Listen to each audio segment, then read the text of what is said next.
क्या आपकी मेहनत की कमाई का पैसा घुसपैठियों को दिया जाएगा? तो नरेंद्र मोदी, तुमने बोल दिया कि तुम्हारी हकीकत क्या है कि हम भारत के नागरिक हैं, हम घुसपैठी नहीं है। सीमांचल की जनता को गाली देकर चले गए, ये घुसपैठी बहुत ज्यादा आ रहे।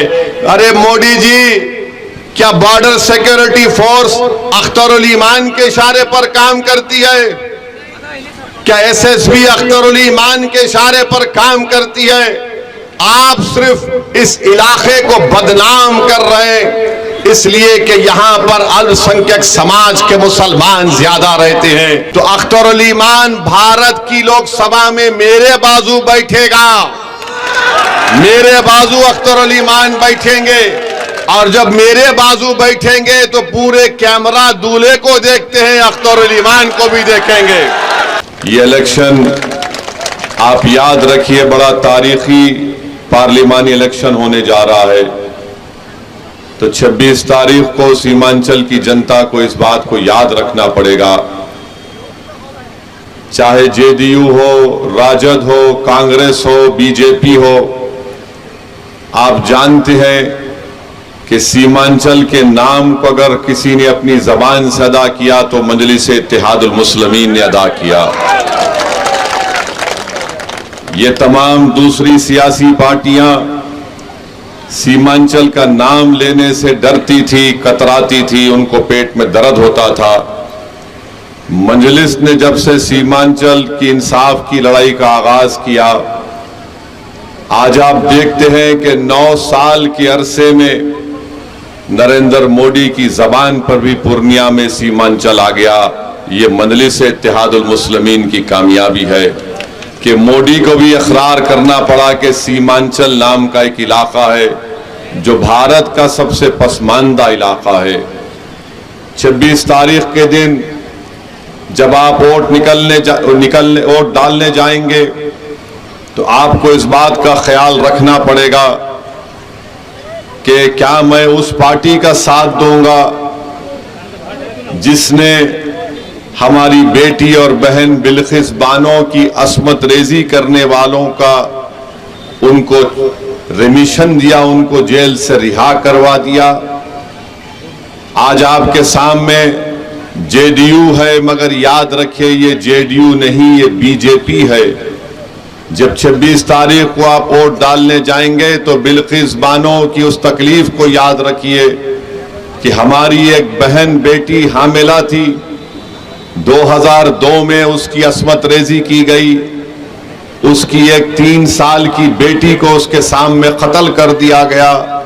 उसकी मां को और उसकी खाला को हमारी बेटी के सामने बारी बारी से अस्मत रेजी करने वालों को नरेंद्र मोदी की सरकार ने रिहा करवा दिया।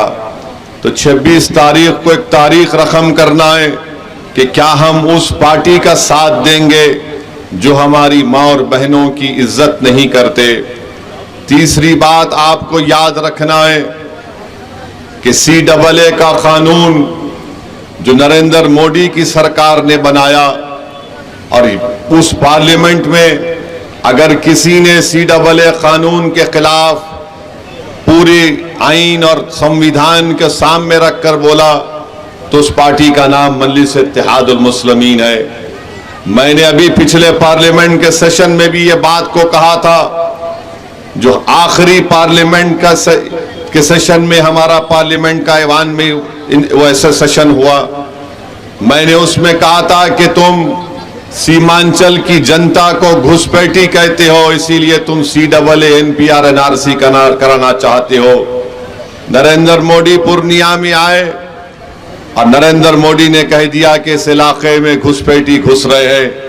तो नरेंद्र मोदी, तुमने बोल दिया कि तुम्हारी हकीकत क्या है। तुमने बता दिया सीमांचल की जनता को कि तुम यहां पर CAA NPR NRC के नाम पर सीमांचल की जनता को भारत की शहरियत से महरूम करना चाहते हो। तो जब आप 26 तारीख को वोट डालने जाएंगे, ये सोच कर जाइए कि हम भारत के नागरिक हैं, हम घुसपैठी नहीं है। जो हमको घुसपैठी कहेगा हम उस पार्टी का साथ हरगिज नहीं देंगे। चौथी बात आप याद रखिए कि सीमांचल और किशनगंज की जनता को एक फाल और हरकियाती मेंबर ऑफ पार्लियामेंट की जरूरत है। आपके सामने जेडीयू के मास्टर हैं, मगर ये नाम इसका मास्टर जरूर है, मगर इसका असली मास्टर आरएसएस और नरेंद्र मोदी है। याद रखिए, ये नाम का मुजाहिद है, ये नाम का मुजाहिद है, इसका मास्टर मोदी है। आपके सामने एक मास्टर है जिसका मास्टर मोदी है, दूसरी तरफ जावेद है। ये जावेद साहब का मामला ऐसा है कि ऐसा लगता है कि पार्लियामेंट में वो कहीं पर भी नजर नहीं आते, सीमांचल में तो कभी नजर आए ही नहीं। ये मैं नहीं कह रहा हूं, कांग्रेस पार्टी के जलसे से, जिसमें कांग्रेस के सदर बैठे हुए खड़गे साहब, उनके सामने उन्हीं के पार्टी के एक साबिका रुकने असेंबली, क्या नाम है, जनाब तौसीफ साहब ने कह दिया कि जावेद साहब आप किशनगंज की पार्लियामेंट में नजर नहीं आते, नजर आना चाहिए आपको। उन्हीं की पार्टी के लोग उनको कह रहे हैं कि वो गायब है। तो जो गायब है उसका साथ मत दो, जो हाजिर है वो आपके सामने अख्तरुल ईमान है, उसका साथ दो।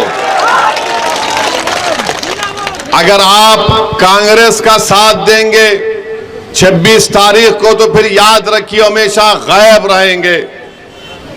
तो जब आप 26 तारीख को वोट डालने जाएंगे, मेरी आपसे गुजारिश है कि अख्तरुल ईमान साहब को आप वोट दीजिए। अख्तरुल ईमान की शख्सियत को कामयाब करना नहीं है, सीमांचल की जनता की कामयाबी के लिए, इंसाफ के लिए आपको अख्तरुल ईमान को कामयाब करना है। अख्तरुल ईमान की शख्सियत को मत देखिए, आपकी पसमानदगी को देखिए, आपकी नाइंसाफी को देखिए। कल जब पार्लियामेंट में CAA NPR NRC का कानून लाया जाएगा इस सरजमीन पर, आप अपने दिलों पर हाथ रखकर सोचिए कि जब यहां पर NPR NRC होगा तो क्या जावेद लड़ेगा या ये मास्टर लड़ेगा?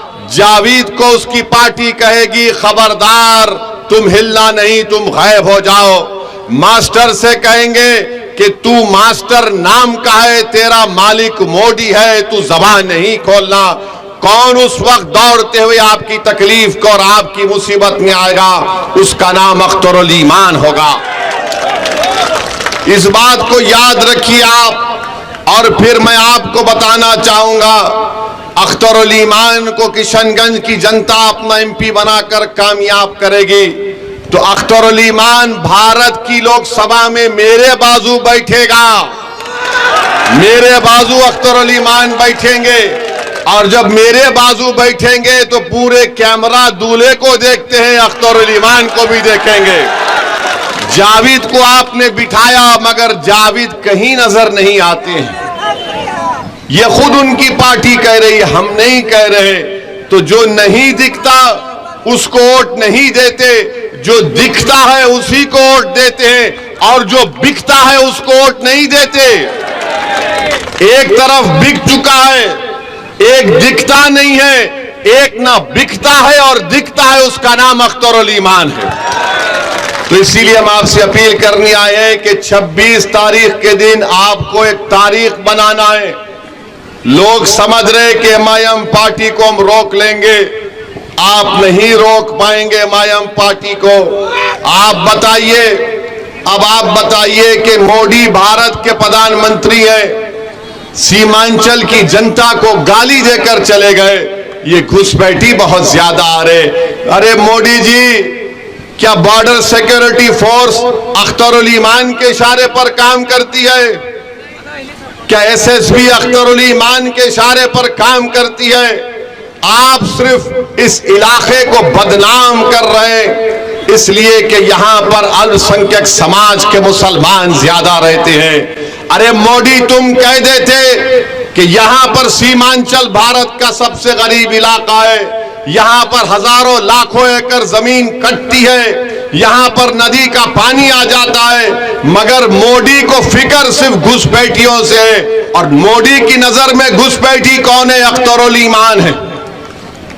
मोदी की नजर में घुसपैठी अख्तरुल ईमान है। तो इसीलिए मेरे अजीज दोस्तों, मेरी इज्जतदार मां और बहनों, 26 अप्रैल को जब आप निकलकर अपना वोट डालेंगे तो मेरी इन 5-6 बातों पर आप जरा इस पर गौर करिए, अपने दिलो दिमाग पर जोर डालिए। आपको एक ऐसा एमपी चाहिए जो फिरका परस्त ताकतों से लड़े, जो मौका परस्त ताकतों से लड़े, जो आपके दरमियान में रहे। आज आप देखते हैं कि आज यहां पर इस विधानसभा में अभी हमने सब डिवीजन की का मुतालबा किया। नीतीश कुमार क्या कर रहे हैं बताइए आप? नीतीश कुमार कर सकते थे, इस इलाके को सब डिवीजन बना सकते थे, मगर उन्होंने नहीं किया। मास्टर कर सकते थे, मगर नहीं किया। क्यों नहीं कर रहे? क्योंकि उनको इस जनता यहां पर जमीन पर बसने वाले लोगों से नफरत करते हैं। तो मेरी आप सदबन गुजारिश है कि आप याद रखिए, जब तक आपकी आवाज नहीं पैदा होगी, कोई आपकी तकालीफ का जिक्र करने वाला नहीं होगा।